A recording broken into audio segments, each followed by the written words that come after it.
Do you know what's red, white, and blue all over? America! You know what else is red, white, and blue all over? The Challenger SRT Hellcat Redeye Widebody. Blue paint, red brake calipers. Where's the white, you may be wondering? Well, it's about to come from those rear tires. Let's go do some burnouts.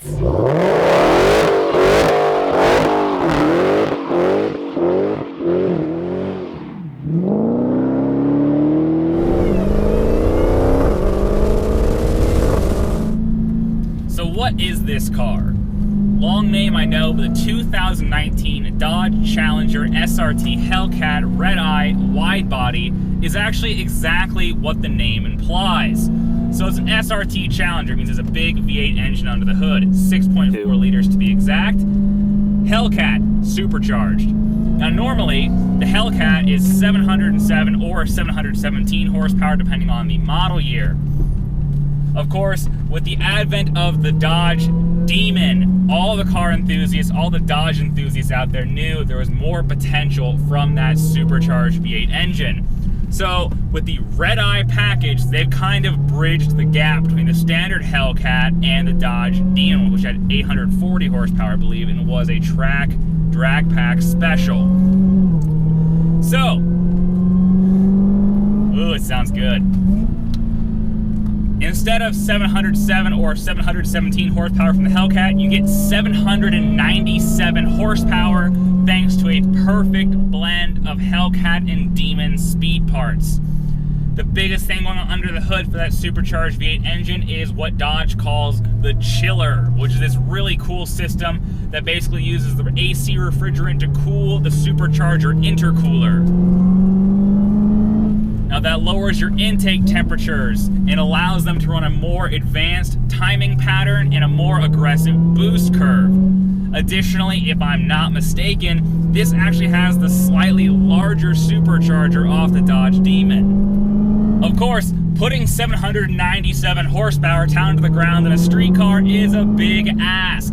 So that brings in the Widebody Package, which is something Dodge has been really good about on implementing on their performance cars. Basically, you get these sweet bolt-on fender flares front and rear, and that allows them to put on this car some very wide wheels and tires. This car runs a 20-inch wheel front and rear. It's 20 by 11 wide with a 305 section width tire front and rear. Now, you may be inclined to think, big tires in the back and a lot of horsepower in the front of a Dodge Challenger, this has to be a typical drag racing muscle car. And although Dodge now sells the 1320 pack specifically for drag racing, no. They specifically said this is a fast road car that if you are so inclined, you might actually take to a track day and have a lot of fun with. And indeed, it's more than just power and big tires. This car has massive Brembo brakes and a custom-tuned suspension to work with that big wheel and tire package.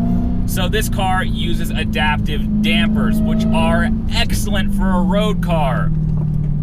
They give you all these different driving modes that kind of run the gamut from comfy street fast muscle car to pretty tight and buttoned down track car. I have the car in sport right now, which is kind of the intermediate setting, and you see I'm getting a little bit of body roll, but it's also very comfortable and very good at soaking up the broken pavement on this California Canyon road. Of course, if I was going to the racetrack, I'd put it in track mode, and there is actually a notable difference in the way the suspension reacts in this car. I was flabbergasted by how flat this thing is in the corners, because this is a big car. Everyone looks at a Dodge Challenger and says, that's a really big car. And it's true, it's enormous. It's on the thick end of 4,000 pounds. It's over 4,000 pounds. But the way this car drives, especially on a winding road like this, is frankly astounding. Is it a Mazda Miata? No, of course not. No one's gonna say it is. But man, I'd be lying when I said this thing does not handle way better than I expected it to.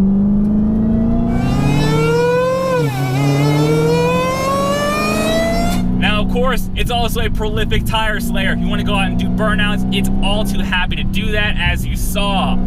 This thing will give wheel spin way deep into third gear through the 8-speed automatic transmission if you wanted to do that.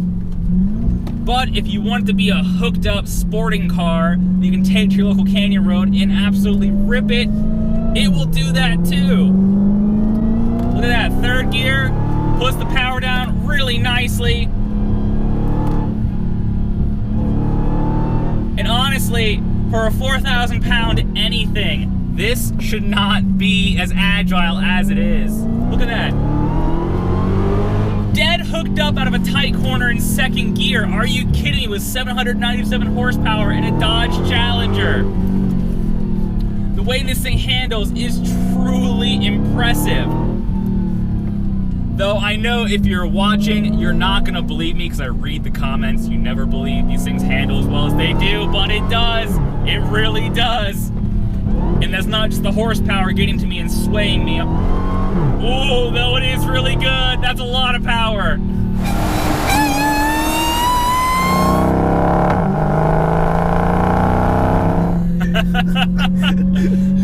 This is a car that draws the admiration of others, and normally it's something I do not care about at all. But it is really cool seeing people's faces light up, like those construction workers, when they see this thing, because it has such visual presence. And again, I'm not really going to have a cool, flashy car. That's something I usually care about. But it is really cool whenever you walk out to this car because it does have so much presence and personality. It's such an unmistakable muscle car.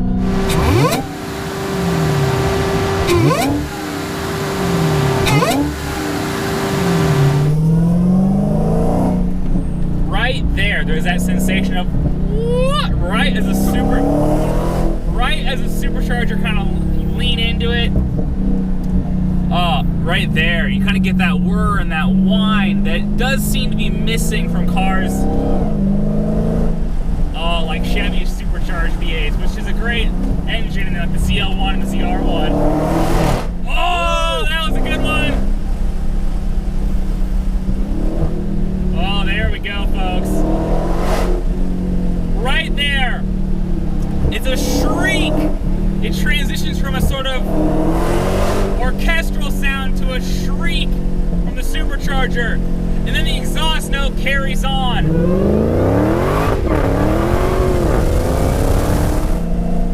So in addition to the way this car innately drives and innately makes you feel, I love how configurable everything is. Now, all of these modern muscle cars are actually very technologically advanced, from suspension systems to the brakes and all that fun stuff, even the cool interior tech.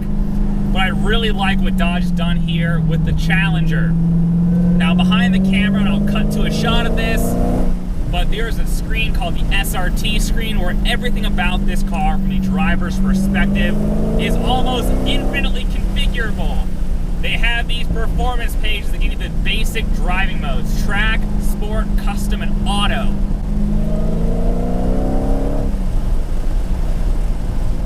Now obviously, if you want to tailor all this stuff yourself, you stick it into custom. Now on the custom drive page, you can adjust the power output from 500 horsepower to the full 797. You can adjust this transmission, whether you want to shift hard and fast, or be really comfy and soft. You can also turn the paddle shifters on and off right here through the screen.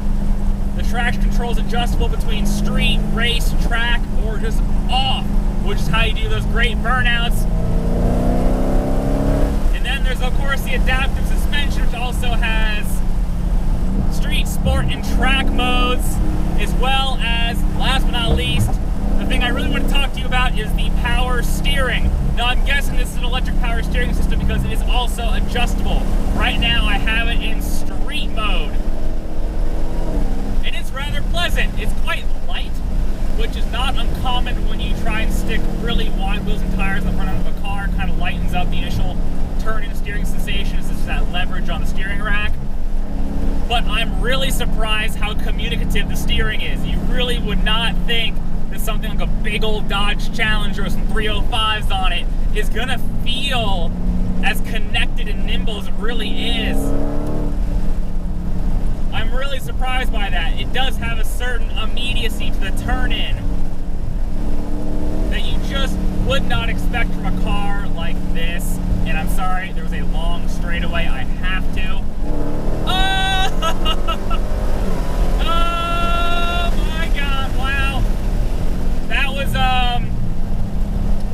some miles an hour. I'm not gonna say how fast I was going because I don't want to incriminate myself, but wow. The rate at which this thing at cruise speed is truly next level. I've driven a lot of fast cars. Oh my God, wow.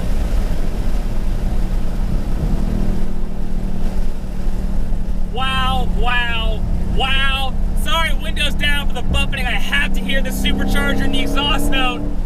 But man, between that supercharged engine and that TorqueFlite 8-speed automatic transmission, this thing just freaking goes. The gear spacing in the upper gears, 3rd, 4th, and 5th, really tight. Keeps you really in the upper power band because despite being a supercharged V8, these Hemis are pretty peaky. They really love to be above 5,000 RPM. If you look at a torque curve for these motors, I believe peak torque is actually close to 5,000 revs. Of course, there's plenty of power everywhere, but for this thing, if you really want to experience it, it does have that sort of linearity you expect from a naturally aspirated engine. It really does want to be at the red line at all times.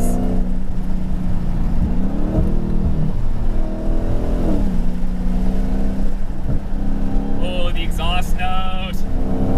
But the blower, I'm so conflicted. Part of me wants the exhaust to be even louder, more in your face.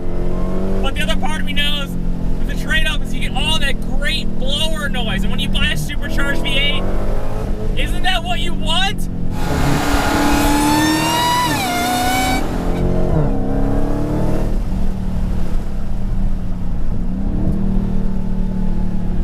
Oh, man.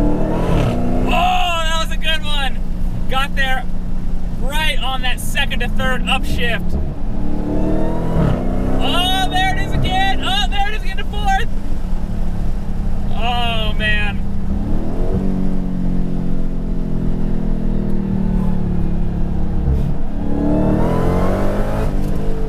Woo! I knew it would be fast. I knew it would be fast when I drove it, but I really am surprised how connected this car is to the pavement. How tractable it is, how easy it is to get in and drive. Because when cars are this heavy, they generally lack that sort of connection and agility that a driver wants on a winding road. But this thing, it's easy to drive. I mean, sure, it's large. It's definitely large, it's definitely very wide. But once you kind of get your eye in with it, and you kind of understand where the corners of the car are, which is tough, because it's hard to see over that bulging twin nostril hood it has up there. But once you learn where the corners of this car really are, it's so easy to just point the nose of the car right towards your given apex. With those massive tires, it just turns right in and goes. But at the same time, it has that agility, but it's also rather planted. Again, I can put the power down in 2nd and 3rd gear, no problem. And a rear-wheel drive 800 horsepower anything shouldn't be able to do that. Now this car is basically fully optioned up, and it costs $88,000, which is a lot of money, but man, is it a lot of car.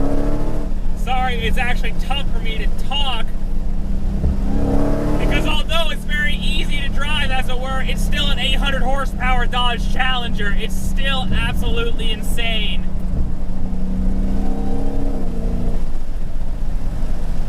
And as much as I really want to rip it down this straightaway in front of me, I see there's a cyclist up ahead. I don't want him to himself when he hears this thing coming, and he will hear this thing coming. It doesn't matter from a mile behind him or right on his ass, he's gonna hear.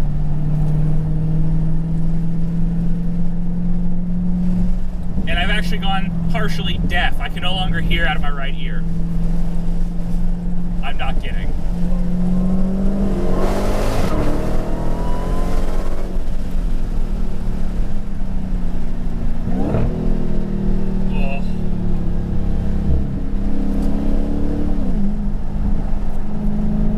So let's wrap things up here with the 2019 Dodge Challenger SRT Hellcat Redeye Widebody. While this fully loaded example is around 88 grand, I believe you can get into one of these for right around $70,000 to $75,000. It's about 75 if my math is correct. Oh man, the transmission shifts really hard. And for about 75 grand, you're obviously looking at things like the GT500 and the Camaro ZL1, and I get that. The personality of the Challenger is just so deeply charming on the road. And really, if you're buying this car, that's where you're going to be using it the most, on the road. Whether it's in the daily drive, or on the weekends in a fun canyon road like this. It's just a deeply, deeply charming car. And when you're buying a fun toy like this, it's an emotional purchase. And it doesn't charm you over, it doesn't win you over every time you go and walk out to it, then you bought the wrong car. So buy the right car.